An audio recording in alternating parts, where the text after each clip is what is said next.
First of all, I would like to thank our director, Dr. N. Gopal Krishnan, for spearheading our this program on uh, PAN CSR group, who has relentlessly been working on creating and developing new disinfection solutions to prevent COVID-19 disinfection. And various CSR labs have participated in this program.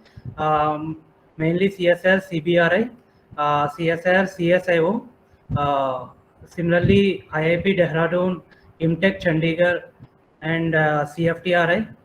These are various such institutes have come together to develop various solutions, and among them one of the solutions is UVC duct retrofits.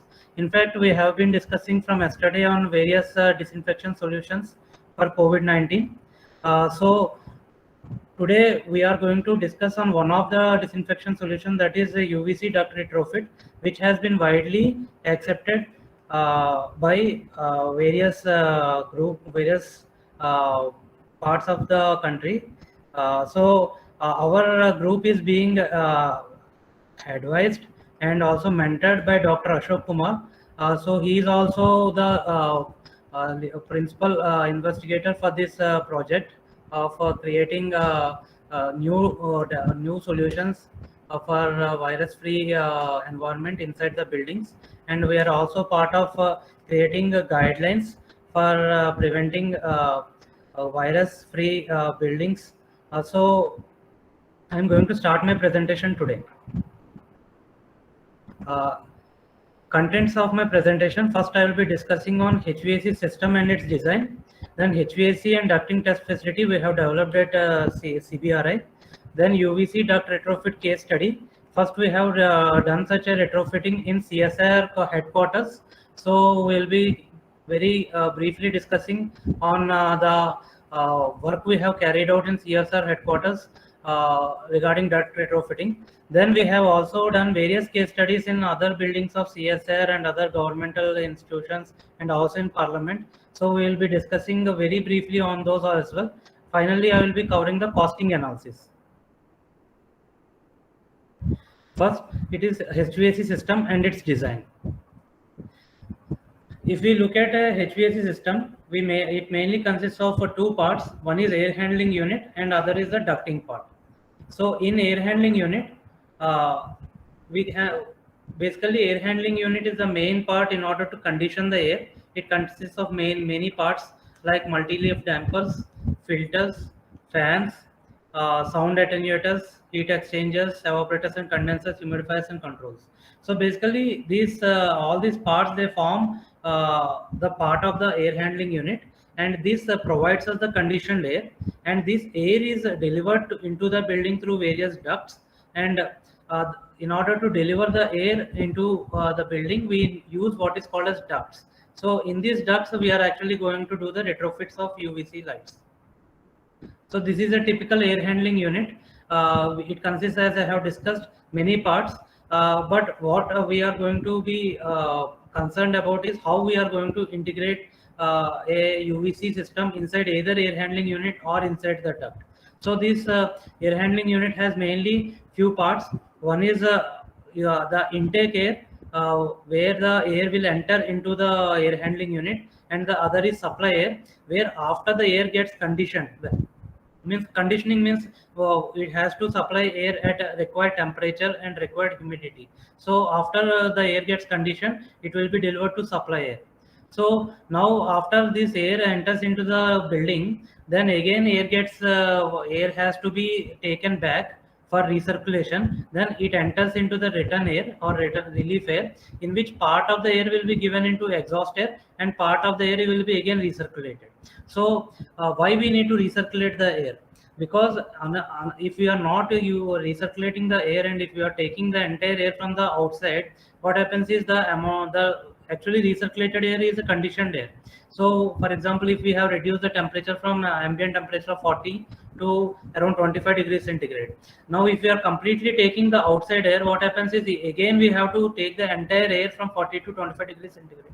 It will take a very large amount of energy. So generally what we do is we maintain 30% fresh air and 70% return air. That means 70% of the air that has already been conditioned, that will be used, and remaining 30% will be fresh air. This is the general scenario for all large buildings or large air conditioned buildings, centralized air conditioned buildings. But what happens in COVID scenario? Many guidelines are simply proposing that we should not have any return air. It has to be only fresh air. So like CPWD, and as we were discussing yesterday, many presentations, it was very clearly told that for during this COVID pandemic, there should not be any return air, but it should be only 30% fresh air. Problem comes is in the practical point of view, this may not be possible because all these systems are designed for 30% fresh air and 70% return air. Now suddenly if we are giving 100% fresh air, then these systems may become undersized, so they may not be able to cool the entire air to the required temperature.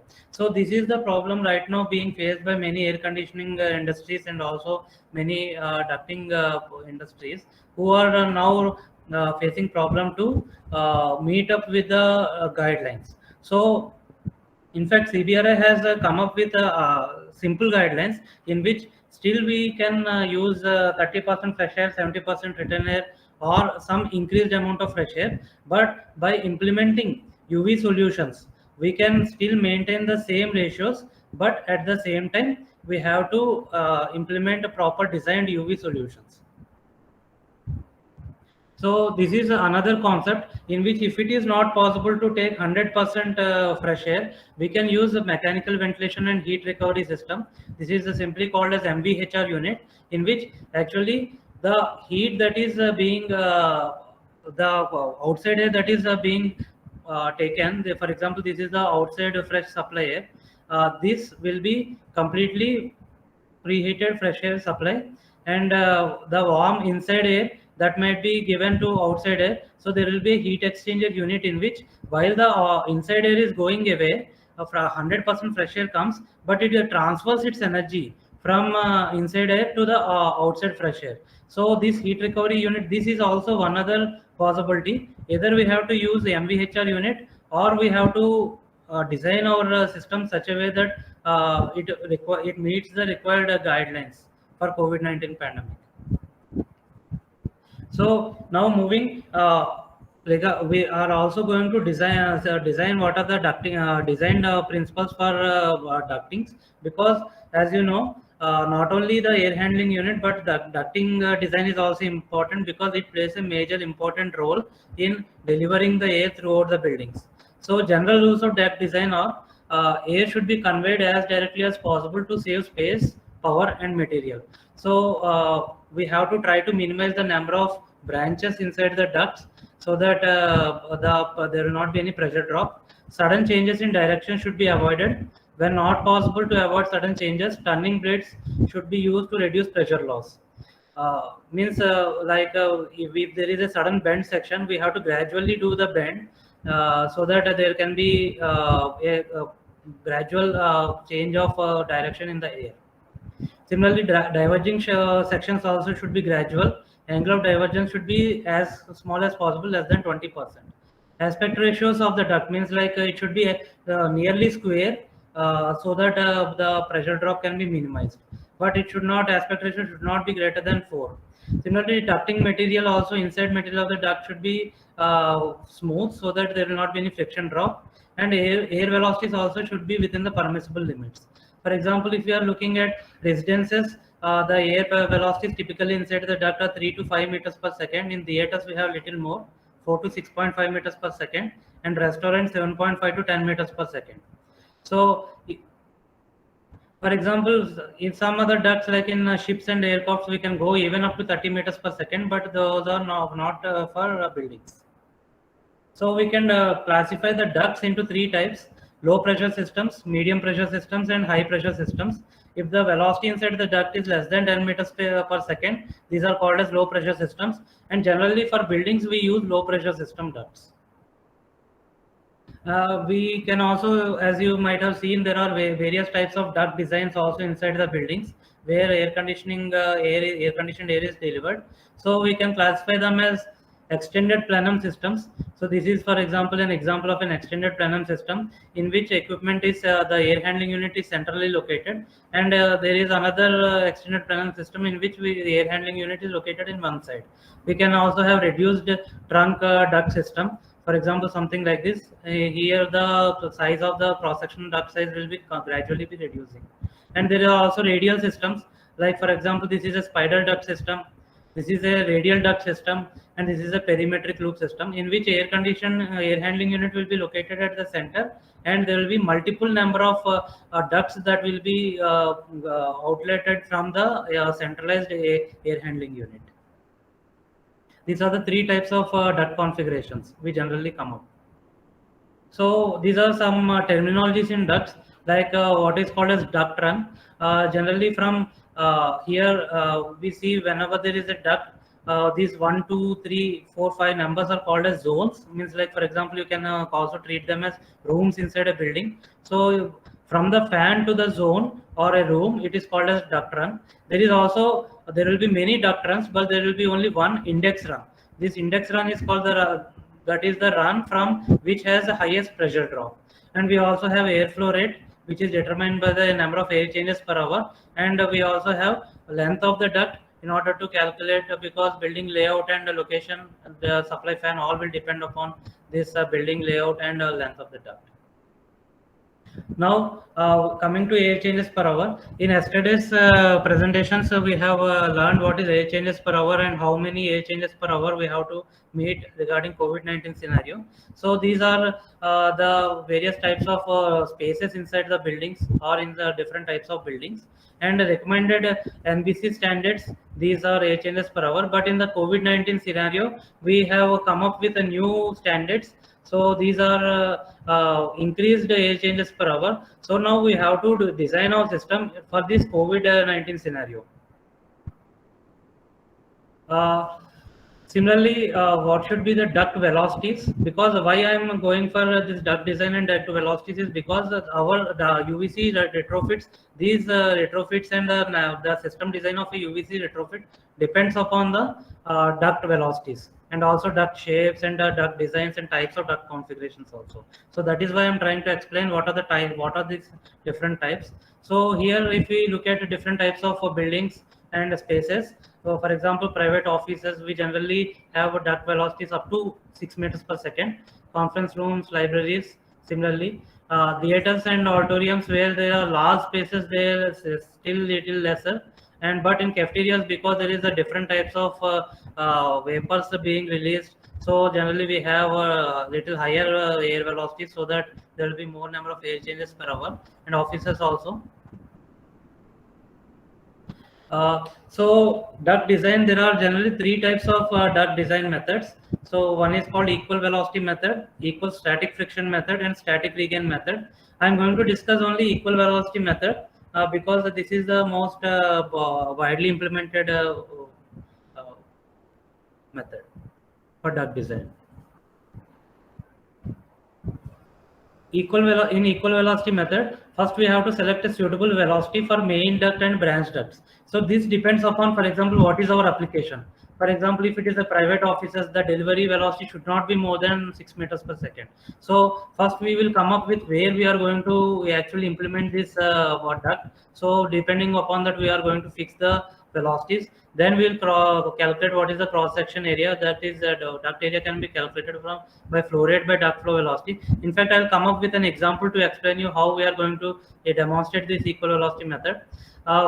Generally, for rectangular ducts, we fix the aspect ratio. Then we determine various other parameters. Then we also determine, for example, friction. What is the friction drop? What is the pressure drop that is happening in any bends?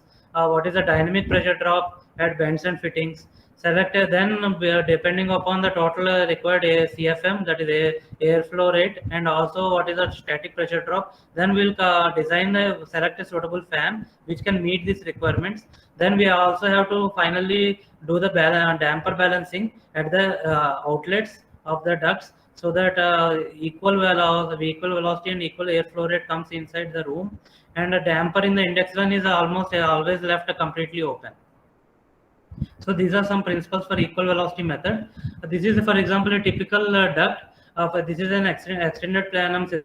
This is an example of equal velocity method in which we have different duct velocities. As I was saying that this is the air handling unit which has 10 meters per second, and we have various types of ducts like office duct, cafeteria duct, and also the conference room duct. So these ducts, various ducts have various sizes. So now what we are doing is we are going to design the what is the duct diameter and what is the duct dimensions for these ducts. So as I have told you, for an office size say of 900 meter cube and recommended number of air changes 3 to 6. So first we are going to design the blower unit. Velocity inside the blower unit is 10 meters per second.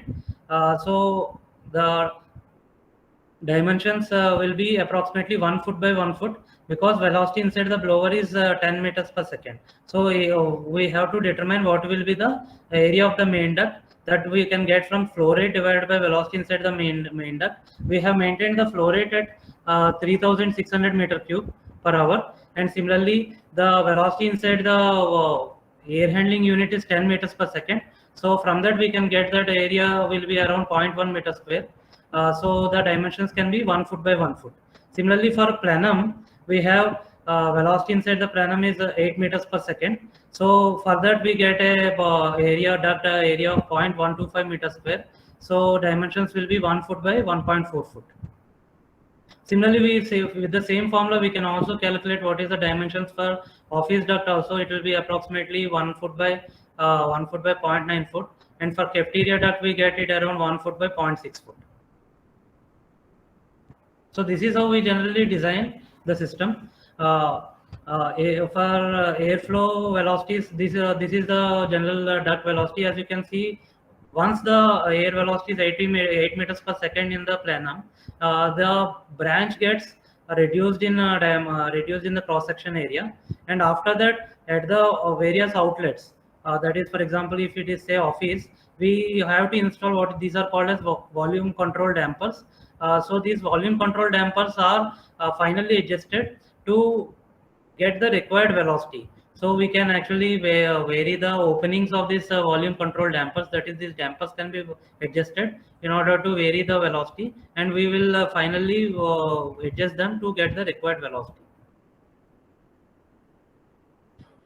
Now moving on, HVAC and ducting test facility for COVID-19 disinfection solutions. So here we have actually developed a ducting test facility in order to how we can integrate various COVID disinfection solutions developed by CSIR in the buildings, in the building ducts. So this particular part yesterday Dr. Tabish Alam has a very detailedly explained. So I'm going to very fastly explain. Actually, this is the HVAC, this air handling unit we had, and we wanted to introduce various new systems developed by CSIR. For example, CSIR, CSIO, and CBRI have developed UVC retrofits. Similarly, CSIR, CFTRI, CMAP have developed aerosol, ozone-based and essential oil-based various disinfection solutions. So how these solutions can be integrated inside the ducts? In order to test that, we have developed this facility. So this is a very modular facility we have, and we can also have a very temperature varied this is a three-dimensional view of this particular entire facility. These are the functional variables. We can vary the velocity from 0 to 20 meters per second in order to cover, as I have discussed, that for offices we have around 6 meters per second, cafeterias 8 meters per second. In fact, there are so many types of ducts, and we can vary the velocity from 0 to 20 meters per second, and we can also vary flow rate from 0 to 2200 CFM, and temperature we can vary from ambient to 16 degrees centigrade on the lower side and up to 50 degrees centigrade on the higher side. We can also control the humidity up to 95%. Because why we wanted to control temperature and humidity is because as you know that COVID virus is also affected by temperature and humidity. Various publications have proven that it is being affected by temperature and humidity. So we wanted to see, though we are not doing direct experiments on this facility, but on indicative viruses we can do in future. Similarly, mixing ratio, that is what is the percentage of recirculation air and what is the percentage of fresh air. We can vary from 0 to 95%. And the entire system is modular structure, means we can remove the part of the duct and we can vary different shapes of the duct. Each module is of 8 foot length. So we have also integrated various types of sensors like air velocity, air flow rate measurement, temperature, humidity, and also what is the static and dynamic pressure drops, UV light intensity. We have also integrated all these sensors. So these are typical diagrams of this particular facility we have developed. And we have also taken care that this particular facility can actually be used for different types of rooms inside the building. Like for example, we have a typical large halls, we have rooms inside the building like office rooms, and large halls like multi-purpose halls or auditoriums. So we can test this in both these types of facilities.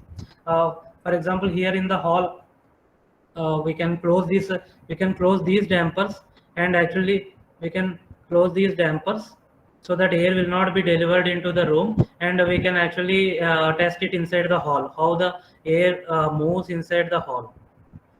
Similarly, for example, if we want to, instead of testing in an auditorium or multi-purpose hall, if we want to test it inside the room, then we can just close these dampers, and we can actually test it inside the room.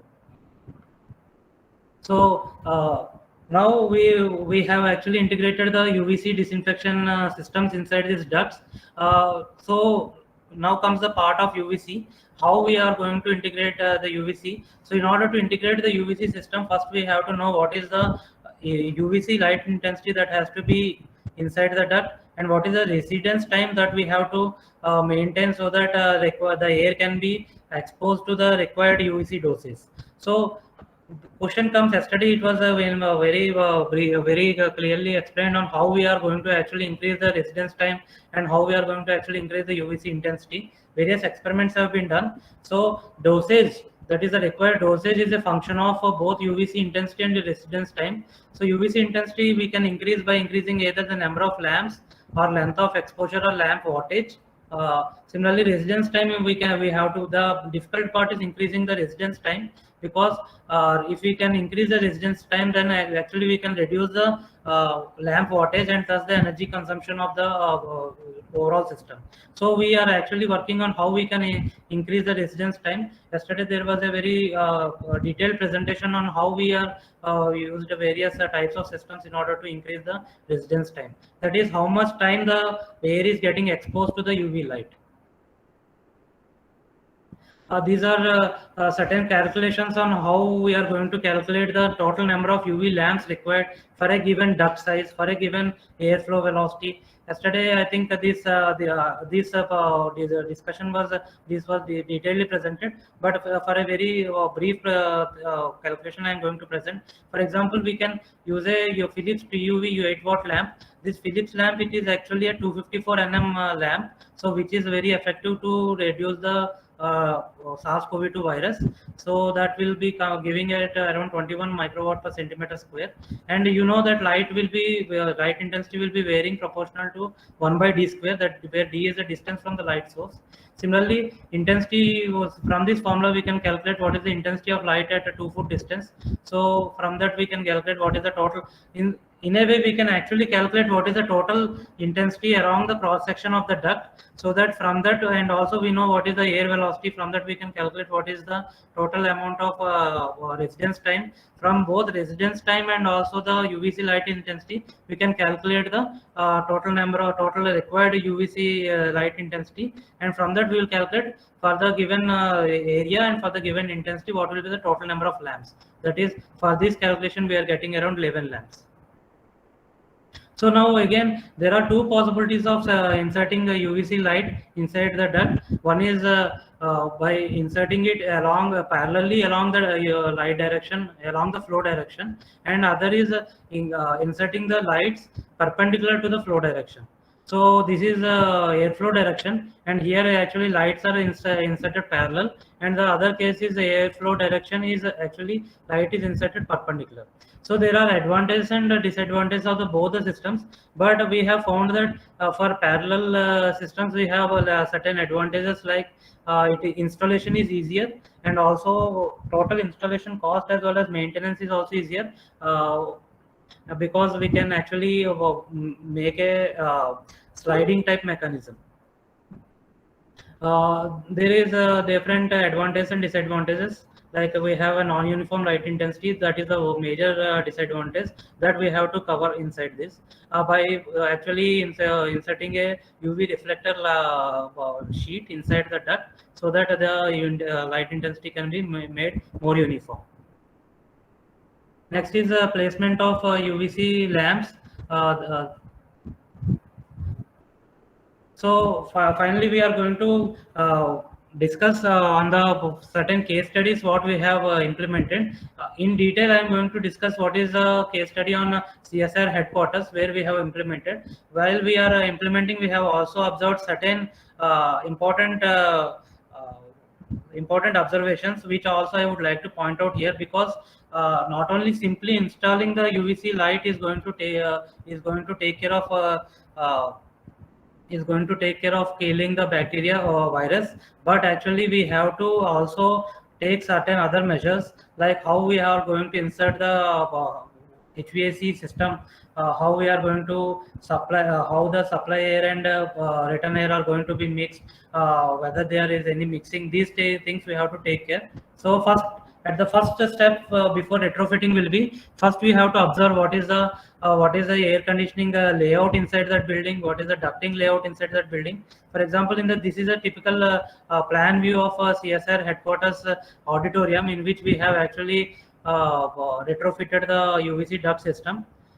So here, if you look at, this is the auditorium space, and this is the stage, and here we have the UVC ducts, air conditioning ducts here and here, from which air will be entering inside. So this is a typical auditorium of 218 meter square area, and we have typical air exchanges around 9, and we have a CFM of entire airflow around 4600, and plenum velocity was being maintained at maximum up to 6 meters per second. So duct dimensions 0.6 by 0.6, which is square, which is also recommended. Next, CSR headquarters auditorium, new HVAC, the HVAC plan. Actually, the problem what we are facing is in the CSR headquarter auditorium, there are two HVAC systems. One is the back seating location, and other is the stage HVAC system. Stage HVAC system was different from the seating auditorium seating HVAC system. So what we have observed is, in the stage HVAC system, there is no possibility for inserting a ducting, because everything was completely sealed. So we have only exposed the ducting uh, in the seating area. So well, luckily, what we had was two air conditioners were running, and one air conditioner was completely spare. So then what we have decided is, we will insert the UVC system in the entire system, and we will link up the stage HVAC system and the seating area HVAC system, ducting system completely, and we will actually dissolve operationalize this stage HVAC system, so that entire system will be run by the this seating area HVAC system, so that we can actually implement the UVC system in the plenum section only. So these are the problems in a stage area HVAC system, because the duct was completely sealed, and there is also another problem of mixing of supply air and return air. This is one other problem what we have faced. Actually, supply air and return air should not be mixed before entering the AHU, which was happening inside. So that is why we have completely removed this. We have non-operationalized this particular HVAC system. This is the typical system. Now we have non-operationalized the stage HVAC system, and we have only now plenum system. That is a plenum system that is being entirely catering the entire auditorium.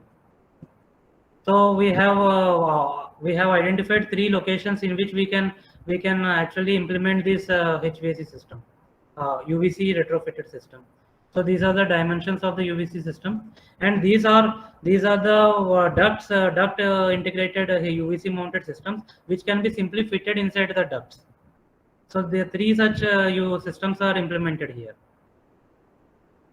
So after implementing the ducts, again we have to check what is the air velocity. Before implementing UVC system and after implementing UVC system, we have to check whether we are going to get the required CFM and also required air velocities. This is again done through final damper balancing. So after implementing the system and also closing the stage duct system, then we have finalized, we have measured what is the CFM measurement at each diffuser, and there are also certain holes inside where there is a possibility of return air and supply air being mixed. So all these types of holes, or wherever there is such possibility, we have first closed them so that there will not be any mixing of supply air and return air. Because before, if disinfection, if supply air and return air are getting mixed, then the virus that is in the return air will be mixed with the supply air, and there is no use of UVC system. So that is why we should be assure that there should not be any mixing of supply and return air. So this is some retrofitting the work we have to do inside the air handling and ducting system. Like this duct we have to cut, and also certain changes we have to do so that the stage air conditioning system is also completely non-operationalized, and it is run from the main air conditioning system. So these are some pictographs of the work we were carrying out in CSR headquarters auditorium. So after finally integrating the system, so as I have shown, these are the three duct systems what we have integrated. As you can see, these have another advantage that these are overhang ducts. So the system can be completely pulled up, and if there is any problem, or if there is any maintenance, or if there is any dust deposit on the UVC tube lights, we can simply remove them and clean them. So this is also another advantage of the system. So after installing the system, we again have to do a damper balancing. That this is the final act of retrofitting. Then we have finally damper balanced, and then we will again measure, okay, what is the velocities coming at each damper, so that whether the required velocities are being obtained or not. So this damper balancing method we have done by measuring the air velocities. We know what should be the velocity at the outlet, and so before the retrofitting and after the retrofitting, and we will try to balance. And here actually, if these air velocities are low, then what we will do is we partially close these dampers so that air will actually travel in this. So final damper balancing should be done in this. So after CSR headquarters, we actually got a lot of orders, including Parliament also. So we have I am going to briefly discuss, like this is a CBRA auditorium also, in which we have found out that, okay, finally the duct system will be having a 10 UV lamps. So these are the calculations. Similarly, CSR headquarters I have discussed. Similarly, we have a similar system in NPL metrology lab also. First, we have to identify what are the supply ducts, what are the return ducts, whether there is any possibility of mixing of supply and return air before the intervention. Then we have to close these ducts. So what is the additional civil work necessary? These are the things we have to first initial study, and then we will do duct retrofitting. And these are the things we have to do in discussions with the local site engineers, civil engineers. Not all the cases are ideal. We can have various types of ducts also. We can have various shapes of ducts also. So we have to identify which location we can implement such a retrofit. For example, here we are getting a rectangular duct. Here we are getting a curved duct. So these things have to be taken care of. This is another NML lab building, in which actually there is no here return duct itself is not available. So such cases also we can face. In such case, what we have to do is we have to implement it in the supply duct. So either we can implement our system either in the supply duct or also in the return duct. So this is another TIFR building. Here supply duct available, return duct also available. So for 9000 CFM, we can easily design such a system. This is again, we can also implement such a design for clean rooms. One thing what I want to point out is, for rectangular ducts, what we have, whether we have to implement the lights on the shorter side or on the longer side. So if we are implementing the light on the longer side, means on the larger area side, with the light traveling in the shorter distance, that is 0.5 meters, then the number of lamps required will be 21 lamps, because light is traveling actually very long, less distance. But if you are implementing on the tubelets on the shorter side, then we can have the same system with just 8 lamps only. So this this small change we have to do when we are actually doing design for rectangular ducts, in which always we have to implement the light, UV lights on the shorter duct side, and the light has to travel to longer long distance, so that we can actually reduce the overall cost of the system and also the energy requirement. So this is another example where we have implemented the this UVC duct retrofit inside the parliament, UVC retrofit in Lok Sabha and Joint Assembly Hall. So here our team has worked relentlessly and they have completed this entire setup just within 3 days. So now coming to what is the general costing of retrofit. In the very initial stage, we have completely without any discussing what is the typical cost of the retrofit. This is an example of a CSR headquarters auditorium. Here we have 3 such units. Initially, because we have done it in the first time, the cost was a little higher. Cost per unit UV module was around 10,000 rupees, and retrofitting cost was around 20,000 rupees. 3 such UV modules were installed. So the total cost of retrofitting of the entire CSR headquarters auditorium was estimated to be around 50,000 rupees. But now, in fact, we have transferred this technology to more than 30 companies. CSIR, CSIO, and CBRA have combinedly transferred these technologies.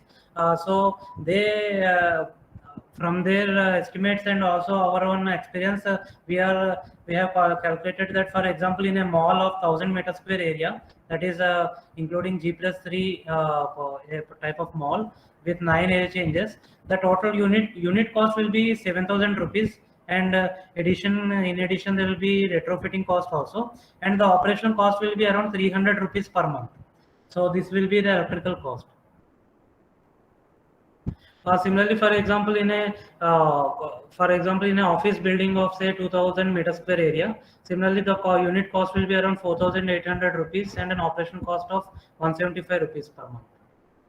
So if we compare different types of building types, like for example a mall, a office, a auditorium, so here actually we in this COVID scenario we need to restart these buildings as soon as possible. So if we are actually looking at the total cost, the cost is not very high compared to what is the total amount of losses happening. So it is always recommended that such systems are to be installed as soon as possible.